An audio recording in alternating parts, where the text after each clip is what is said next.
तो नमस्कार साथियों, स्वागत है आपका। इसके पहले जो क्लास हम लोगों ने पॉलिटी का किया था, उसमें हम लोगों ने डिस्कस किया था जो शोषण के विरुद्ध अधिकार है, वहां तक हमने बातचीत कर लिया था। और अगली जो आपकी क्लास होनी है, इसमें हमको धर्म की स्वतंत्रता की बात करनी है।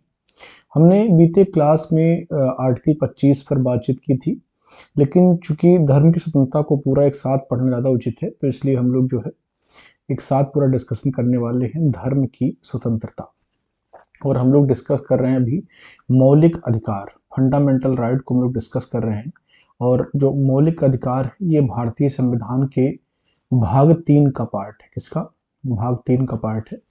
मौलिक अधिकार बहुत ही इंपॉर्टेंट है, यहाँ से बहुत सारे सवाल बनते हैं। और धर्म की स्वतंत्रता की चर्चा भारत में गाहे बगाहे होती रहती है।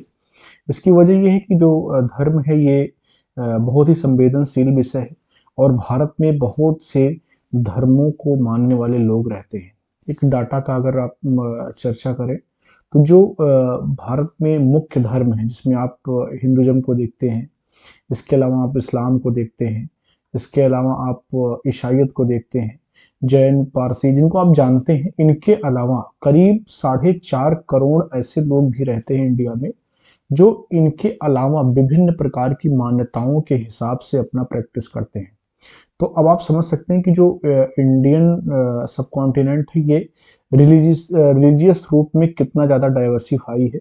तो इसीलिए इंडिया में धर्म की चर्चा और धर्म के आधार पर जो समानता की बात है, इस पर चर्चा बहुत ही आम है। और इसीलिए यहाँ से सवाल भी आपकी परीक्षाओं में बनते हैं, तो हम लोग इसको डिस्कस करेंगे। किसी भी आप परीक्षा की तैयारी कर रहे हैं, तो सबके हर परीक्षा में आपको यहाँ से सवाल मिलेगा। और हर पॉइंट को हम लोग समझते हुए चलेंगे, तो आप किसी भी स्तर की तैयारी कर रहे हैं तो आपको यहाँ से बेनिफिट मिलेगा। धर्म की स्वतंत्रता की बात करेंगे, तो ये आर्टिकल 25 से लेकर के आर्टिकल 28 तक है। सबसे पहले हम लोग आर्टिकल 25 के विषय वस्तु को देखेंगे, इसको डिकोड करेंगे, समझने का प्रयास करेंगे। अंतरात्मा की स्वतंत्रता, धर्म को मानने, आचरण करने और प्रचार करने की स्वतंत्रता। तो आर्टिकल 25 किसकी बात करता है? अंतर आत्मा की स्वतंत्रता, यानी कि आप अंतरात्मा से किसी विश्वास को मानते हैं, किसी भी विश्वास को मानते हैं। आप हिंदू हैं, आप शंकर को मानते हैं, राम को मानते हैं, कृष्ण को मानते हैं, अंतरात्मा से उसको जाहिर नहीं करते हैं। कई सारे लोग ऐसे होते हैं जो मानते हैं कि हाँ ईश्वर है, बट वो रिचुअल्स में विश्वास नहीं रखते हैं, कर्मकांड में विश्वास नहीं रखते हैं, उसको जाहिर नहीं करते हैं। अच्छा, कुछ लोगों का है कि वो रिचुअल्स भी, जैसे मंदिर में जाएंगे तो अगरबत्ती दिखाएंगे, पूजा करेंगे, जल अर्पित करेंगे, प्रसाद लेंगे, तो धर्म को मानने का, आचरण करने का, उसके हिसाब से जो प्रैक्टिसेस है उसको करने का और प्रचार करने का, इन सभी का जो है स्वतंत्रता दिया गया है भारत में। और आप देखते हैं कि भारत में आप अगर आपने प्रस्तावना को ध्यान से पढ़ा, तो उसमें धर्मनिरपेक्ष शब्द की चर्चा की गई है। किसकी? धर्मनिरपेक्ष शब्द की चर्चा की गई है। ये सवाल कई बार बनता है कि धर्मनिरपेक्षता भारतीय संविधान में कब जुड़ा? तो ये प्रस्तावना में जुड़ा था 42वें संविधान संशोधन के द्वारा, आपको याद होगा। और धर्मनिरपेक्षता का अर्थ ये होता है, जो भारतीय धर्मनिरपेक्षता, इसका अर्थ ये है कि राज्य का कोई धर्म नहीं है और राज्य धर्म के खिलाफ भी नहीं है। यानी कि राज्य किसी धर्म के साथ नहीं है, लेकिन वो किसी धर्म के खिलाफ भी नहीं है। तो ये भारत की धर्मनिरपेक्षता है, और जिसकी चर्चा प्रस्तावना में किया गया है, 42वें संविधान संशोधन के द्वारा इसको जोड़ा गया है। ठीक है ना? तो एक सवाल तो ये भी परीक्षा में बनता है कि जो है भारतीय संविधान के किस किस अनुच्छेद में आपको धर्म के मुताबिक स्वतंत्रता या धर्म के आधार पर समानता देखने को मिलता है। तो सबसे पहले तो आप लोग देखते हैं कि जब आर्टिकल 15 की बात होती है, तो आपको ध्यान होगा कि धर्म, वंश, लिंग, स्थान, जाति के आधार पर किसी के साथ भेदभाव नहीं होगा। आर्टिकल 16 में भी आपको ये चीज देखने को मिलती है। आर्टिकल 15-16 में आप देखेंगे तो ये चीज आपको देखने को मिलती है। तो यहाँ पर भी कहीं ना कहीं मूल भावना छिपी हुई है कि धार्मिक रूप से सबको स्वतंत्रता दी गई है। इसके अलावा धर्मनिरपेक्षता, जो कि प्रस्तावना का हिस्सा है, यहाँ पर भी आपको देखने को मिलता है। ये सारी चीजें जो लोग पीसीएस की तैयारी करते हैं, यूपीएससी की तैयारी करते हैं, उनको ज्यादा हेल्पफुल जो है रहती है, क्योंकि वहां पर कथन करने वाले सवाल आते हैं। बाकी जो लोग शिक्षक भर्तियों की तैयारी कर रहे हैं, अन्य परीक्षाओं की तैयारी कर रहे हैं, उनसे सीधे सीधे फैक्ट पूछा जाता है कि धर्म की स्वतंत्रता का अधिकार किस अनुच्छेद से लेकर के किस अनुच्छेद तक है, आर्टिकल 25 में क्या है, 26 में क्या है। तो हर तरीके से आप लोग इसको देखते हुए चलेंगे जिस भी स्तर की तैयारी करते हैं। तो देखेंगे इसको। भारतीय संविधान का अनुच्छेद 25 देश के सभी लोगों को किसी भी धर्म को मानने, आचरण करने और प्रचार करने की स्वतंत्रता की गारंटी देता है। ठीक है ना?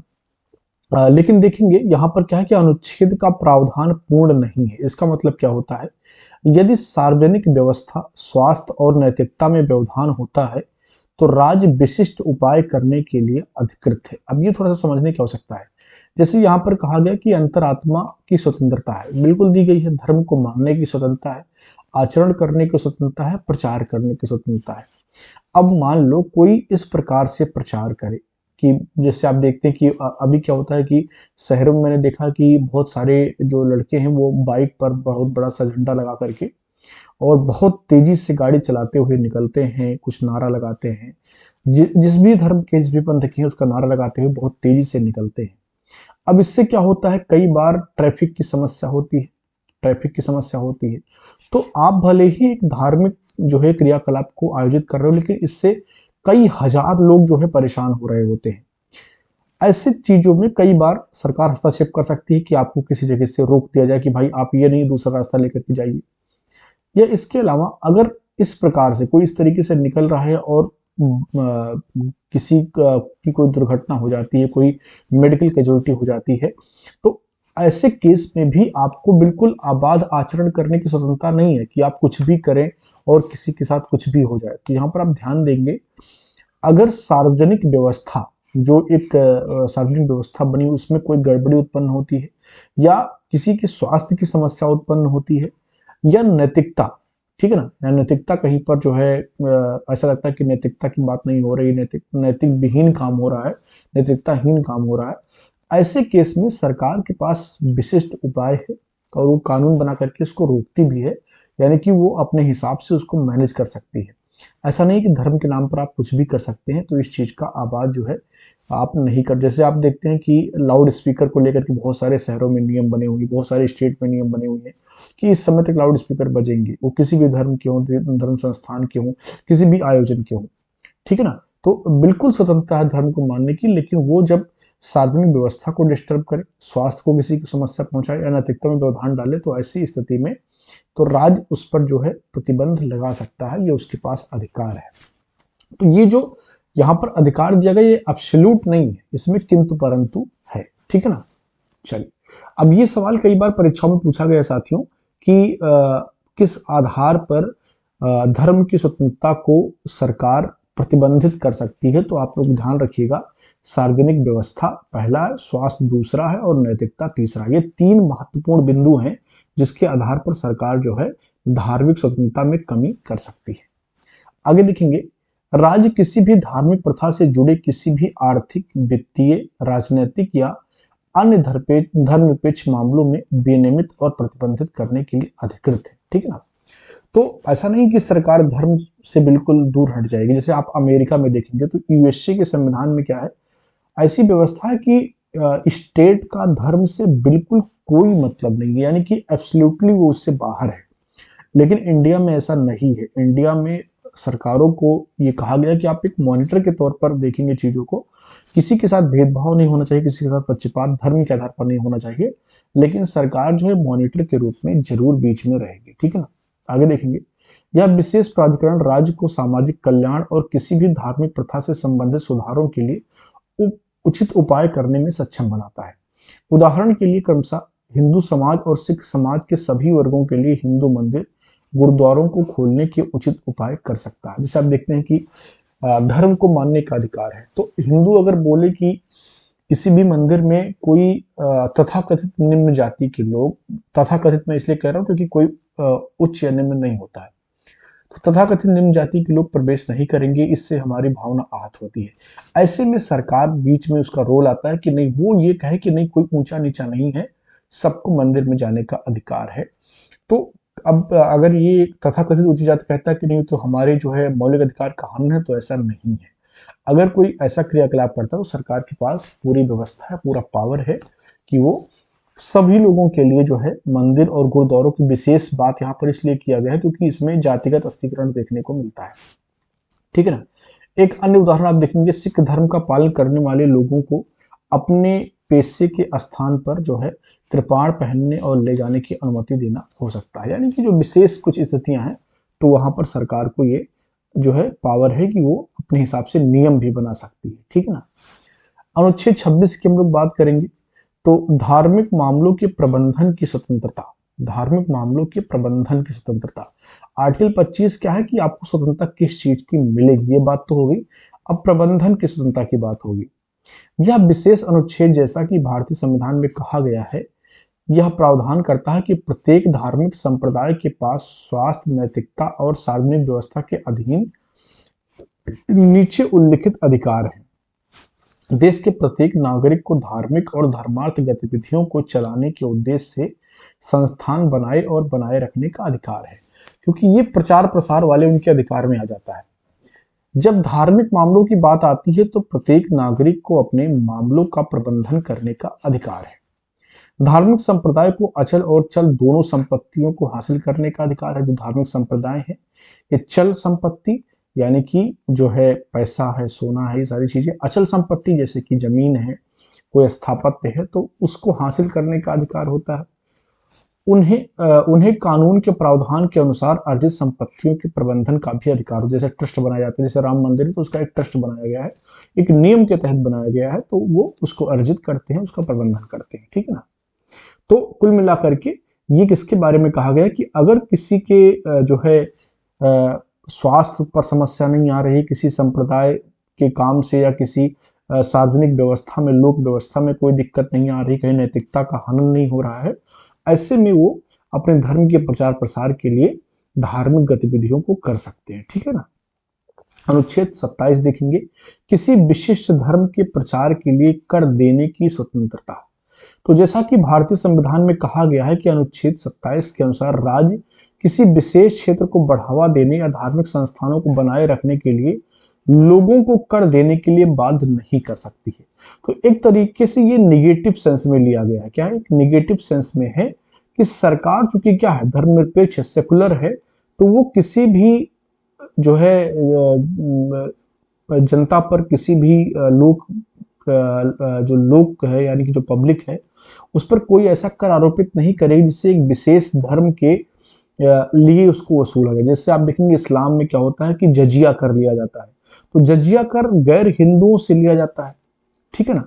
तो अब उससे किसी का भी भला हो, इस्लाम के किसी काम में लिया जाए, तो ऐसे करों को इतिहास में देख करके उसको अवॉइड करने की कोशिश की गई कि किसी भी जो है लोग से ऐसा कर नहीं लिया जाएगा जो किसी विशेष धर्म की व्यवस्था के लिए बनाया जाए, ठीक है ना।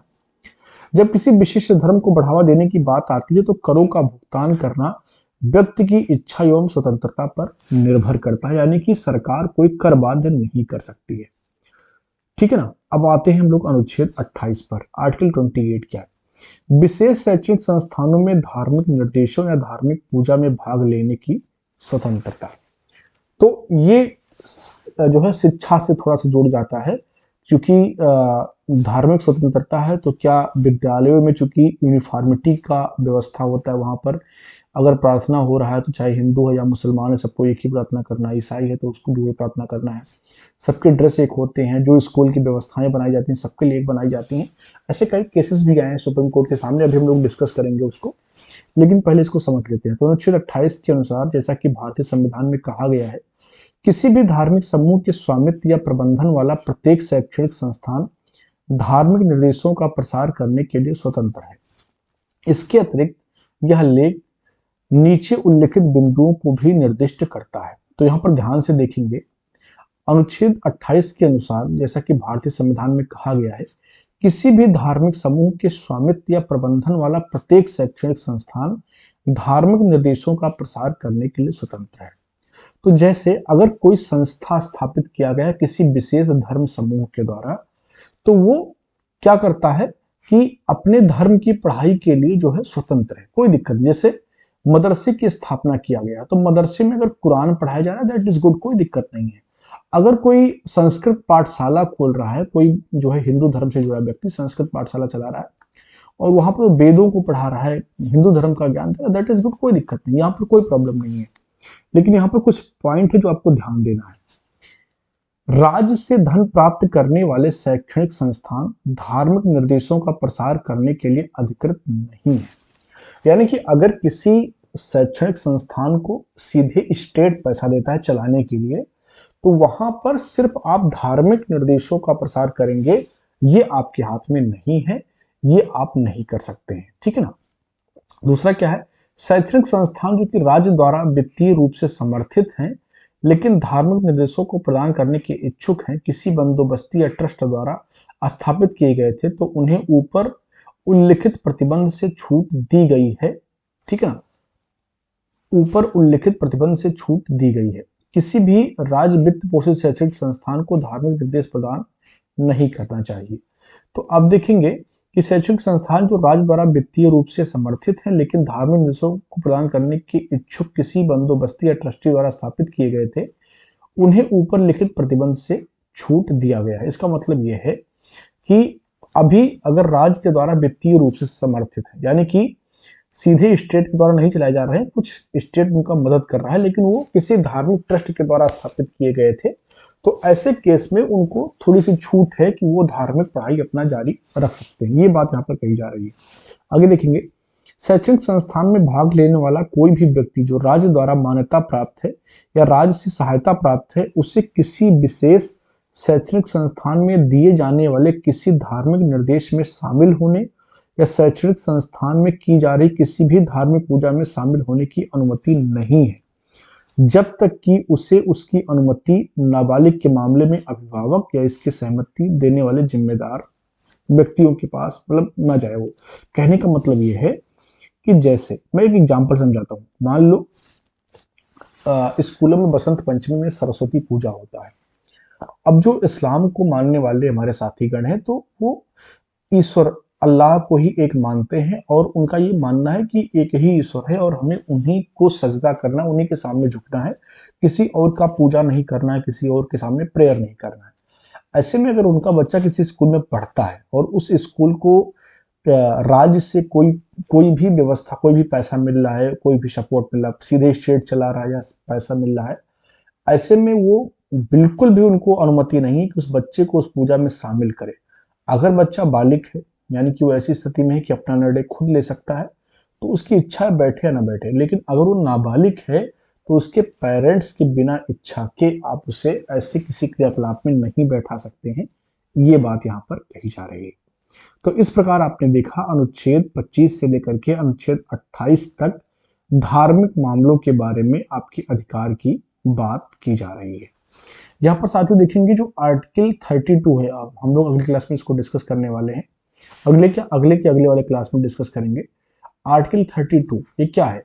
संवैधानिक उपचारों के लिए, यानी कि जो अधिकार आपको दिए गए हैं वो यहाँ से संरक्षित होते हैं। तो जो भी अधिकार, अब यहाँ पर जो धर्म के मामले में आपके अधिकार है वो भी यहाँ से सुरक्षित होंगे। तो धर्म के अधिकार से संबंधित जो अनुच्छेद है वो आर्टिकल 32 भी हो जाएगा। आर्टिकल 25 से 28 तो सीधे सीधे है ही है, लेकिन आर्टिकल 15 भी इसके बारे में बात करता है, आर्टिकल 16 भी इसके बारे में बात करता है और आर्टिकल 32 भी कहीं ना कहीं इसके बारे में बात करता है, ठीक है ना। अब हम लोग कुछ केस देखेंगे जहां पर धार्मिक मामलों से संबंधित केस जो है सुप्रीम कोर्ट के पास पहुंचे। आप लोग साथियों एक चीज जानते हैं कि भारतीय संविधान का अंतिम व्याख्याकर्ता कौन है? सुप्रीम कोर्ट है। सर्वोच्च न्यायालय का जो न्यायाधीश है वो भारतीय संविधान का अंतिम व्याख्या करता है, यानी कि कहीं पर कोई भी कंफ्यूजन है तो जो बात आखिरी में संविधान से संबंधित सुप्रीम कोर्ट कह देगा वही सही माना जाएगा। तो कई सारे ऐसे मामले, मैंने शुरुआत में कहा था कि भारत बहुधर्मी देश है, बहुत ही डाइवर्सिफाई है रिलीजियस बेसिस पर, तो यहाँ पर बहुत सारे केस आते रहते हैं।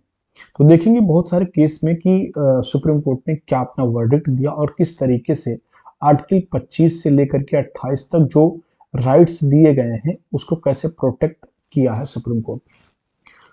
तो एक केस है बिजॉय इमैनुअल और अन्य बनाम केरल राज्य, 1986 का केस है। इस केस में देखेंगे कि वर्डिक्ट क्या है। इस मामले में यहोवा के साक्षी संप्रदाय के 3 बच्चों को स्कूल से निलंबित कर दिया गया था क्योंकि उन्होंने यह दावा करते हुए राष्ट्रगान गाने से इनकार कर दिया कि उनके विश्वास के सिद्धांतों के खिलाफ है। न्यायालय ने निर्णय दिया कि यह निष्कासन मौलिक अधिकारों और धर्म की स्वतंत्रता के अधिकार का उल्लंघन करता है, ठीक है ना। तो किसी विशेष संप्रदाय के बच्चे ने जब मना कर दिया कि वो राष्ट्रगान नहीं गाएंगे, ये उनके व्यक्तिगत विश्वास के सिद्धांतों के खिलाफ है, तो उनको स्कूल से निकाल दिया गया। मामला सुप्रीम कोर्ट तक पहुंचा और सुप्रीम कोर्ट ने निष्कासन को गलत साबित कर दिया और इस तरीके से जो धार्मिक अधिकार है, धार्मिक स्वतंत्रता का अधिकार है, उसका संरक्षण किया गया। मैं इसलिए कहता हूं कि एक बड़का काका बैठा हुआ है सुप्रीम कोर्ट के रूप में। अगर आपके अधिकार, मौलिक अधिकार सुरक्षित नहीं है, देन यू कैन गो, आप जा सकते हैं और आपके अधिकार वहां से आपको मिलेंगे। ठीक है ना। आगे देखेंगे, आचार्य जगदीश्वरानंद बनाम पुलिस आयुक्त कलकत्ता, 1983 का केस है। और यहां पर देखेंगे वर्डिक्ट क्या है। न्यायालय के निर्णय के अनुसार आनंद मार्ग कोई अलग धर्म नहीं बल्कि एक धार्मिक संप्रदाय है। आनंद मार्ग की चर्चा बहुत ज्यादा बिहार में, बिहार की पॉलिटिक्स से जुड़ी रही है। कभी बताऊंगा इसके बारे में। आनंद मार्गियों से संबंधित बहुत सारे पॉलिटिक्स और कई कई चीजों में इन लोगों का नाम आया। कई बार एक आध नेता की हत्या के मामले में भी इसका नाम आया। तो आनंद मार्ग, इसका जो है प्रचार प्रसार बिहार और बंगाल में बहुत ज्यादा था। तो कभी इस पर बात करेंगे, इसके केस पर बात करते हैं। न्यायालय के निर्णय के अनुसार आनंद मार्ग कोई अलग धर्म नहीं बल्कि एक धार्मिक संप्रदाय है और सार्वजनिक सड़कों पर तांडव का प्रदर्शन आनंद मार्ग का एक आवश्यक अभ्यास नहीं है। तो जैसा कि मैंने शुरुआत में कहा था कि अगर सार्वजनिक व्यवस्था में कोई गड़बड़ी लेकर के आता है, स्वास्थ्य में कोई समस्या उत्पन्न होती है, नैतिकता में कोई गड़बड़ी होती है, ऐसे में अधिकार आपको नहीं दिया गया कि आप कोई भी तांडव करें। मैंने एक बाइक वालों का एग्जांपल आपको शुरुआत में दिया था। तो ये उसी से रिलेटेड मामला था। जो आनंद मार्गी लोग हैं, ये सड़क पर बड़ा उन्माद करते थे और उस मामले में ये वर्डिक्ट है सुप्रीम कोर्ट का। ठीक है ना। आप कनेक्ट करेंगे हर चीज को जो हमने शुरुआत में 25 से 28 में पढ़ा है, वो इन वर्डिक्ट में आपको देखने को मिलेगा। अगला केस है यम इस्माइल फारूकी बनाम भारत संघ, और ये 1994 का केस है। सर्वोच्च न्यायालय के अनुसार मस्जिद इस्लाम की आवश्यक प्रथा नहीं है, अतः एक मुसलमान खुले स्थान पर कहीं भी नमाज कर सकता है या पढ़ सकता है। तो अब अमूमन क्या होता है कि जो मुस्लिम लोग हैं वो मस्जिद में जाकर के नमाज पढ़ते हैं, लेकिन बहुत सारे लोग जो 5 वक्त के नमाजी हैं वो अपने घर पर भी नमाज पढ़ते हैं। इस मामले में सुप्रीम कोर्ट ने क्या कहा कि मस्जिद जो है वो कोई जरूरी चीज नहीं है, मतलब वो प्रेयर करने के लिए कोई जरूरी प्रथा नहीं है। कहीं पर भी एक मुसलमान जो है नमाज पढ़ सकता है। तो ये भी कहीं ना कहीं किसके बारे में है, ये राइट्स के बारे में, जो आपको रिलीजियस राइट्स दिए गए हैं कॉन्स्टिट्यूशन में, आर्टिकल 25 से लेकर के 28 तक, तो उसको प्रोटेक्ट करने की बात की जा रही है। अगला केस देखेंगे, राजा बिरा किशोरी बनाम उड़ीसा राज्य, 1964 का एक केस है। इसमें देखेंगे क्या है।